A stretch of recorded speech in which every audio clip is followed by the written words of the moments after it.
तो आज जानेंगे चैप्टर है प्रॉफिट एंड लॉस। तो प्रॉफिट एंड लॉस के बारे में हम लोग जानेंगे किस पर प्रॉफिट या गेन होता है।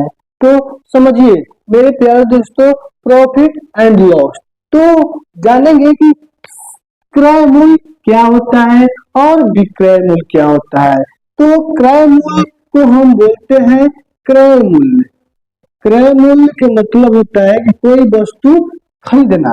तो क्रय मूल्य को इंग्लिश में कहते हैं कॉस्ट प्राइस। कॉस्ट प्राइस समझिए, अच्छे से समझिए। कॉस्ट प्राइस को क्रय मूल्य बोलते हैं। इसको शॉर्ट में लिखा जाए, कहीं कहीं दिया जाएगा कि क्रय मूल्य की जगह पर सीपी दिया जाएगा। तो आप लोग समझिए कि किसको क्या बोलते हैं। क्रय मूल्य को कॉस्ट प्राइस बोलता है। कॉस्ट प्राइस को शॉर्ट फॉर्म में लिखा जाता है सीपी। आप जानते हैं विक्रय मूल्य। विक्रय मूल्य विक्रय मूल्य को हम लोग इंग्लिश में जानते हैं सेलिंग प्राइस। सेलिंग माने सेल करना, बेचना। तो सेलिंग प्राइस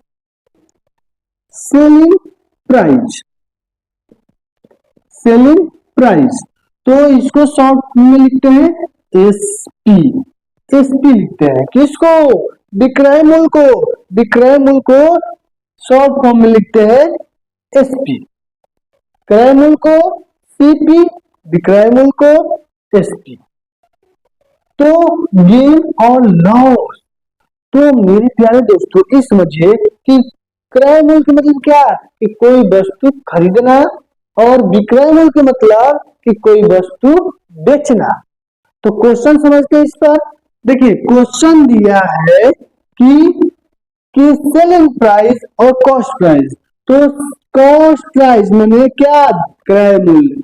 क्रय मूल्य कोई वस्तु मान लेते हैं हम पेन को, ये पेन है जो 10 रुपए में खरीदे। क्या कहिए? 10 रुपए में खरीदे। इस पेन को 15 रुपए में बेच दिए, मैंने विक्रय मूल्य। क्या किए?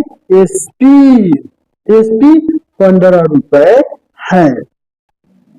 15 रुपए है तो देगा क्वेश्चन में कि आपको लॉस हो रहा है या गेन हो रहा है।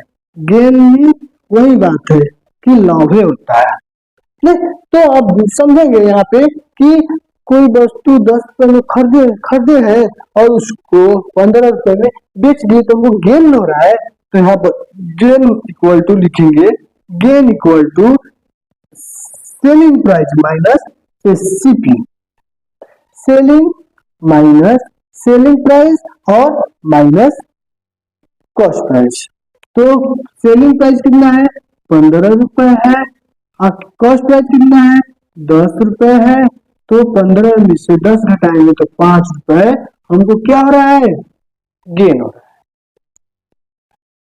है। जीरो लेवल से मेरे प्यारे दोस्तों समझिए।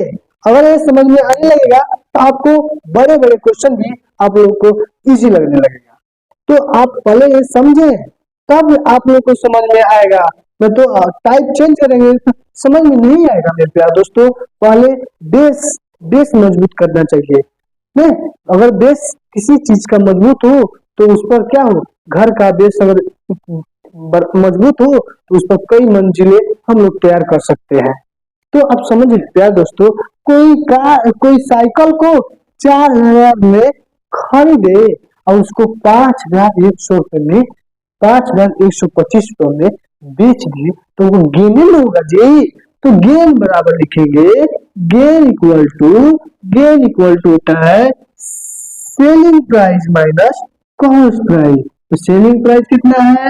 5125 रुपए माइनस सेलिंग प्राइस हो जाएगा 4000। तो हम माइनस करेंगे तो 1125 रुपए हमको गेन होगा। यही क्या हो जाएगा? आंसर मेरे प्यारे दोस्तों। समझिएगा तो मजा आएगा मेरे प्यारे दोस्तों। समझिए फिर टाइप चेंज करते चलेंगे। तो देखिए तो नेक्स्ट चलते। तीसरा क्वेश्चन दिया है कि कोई वस्तु 510 रुपए में खरीदे। कोई भी चीज, कुर्सी, टेबल, कुछ भी कोई वस्तु क्या किए 510 रुपए में खरीदे और उसको सेल नहीं कर रहे, सेल माने बेच रहे हैं 410 रुपए में। तो इस बेचेंगे तो क्या होगा, इतना में खरीदे और 410 में बेचेंगे तो हमको लॉस ही ना हो रहा है जी। तो लॉस का फॉर्मूला लगाएंगे, लॉस इक्वल टू लॉस किस पर, देखिए यहाँ पर समझिए। अब क्या होगा, इसे cost price minus selling price हो जाता है, यहाँ पर थोड़ा उल्टा होने लगता है। अब मेरे प्यारे दोस्तों देखिए, हमको कॉस्ट प्राइस में कितना खरीदे, कॉस्ट 510 रुपए में खरीदे और कितना में बेच रहे हैं 410 रुपए में। तो हमको कितने का लॉस हो रहा है, जीरो से जीरो, वन में वन घटाएंगे, जीरो जाएगा और 5 में से 4 घटाएंगे तो 1। यही हमको क्या हो रहा है मेरे प्यारे दोस्तों, लॉस हो रहा है। समझे, यहाँ पे समझे, समझने का खेल है। क्या कर रहे हैं,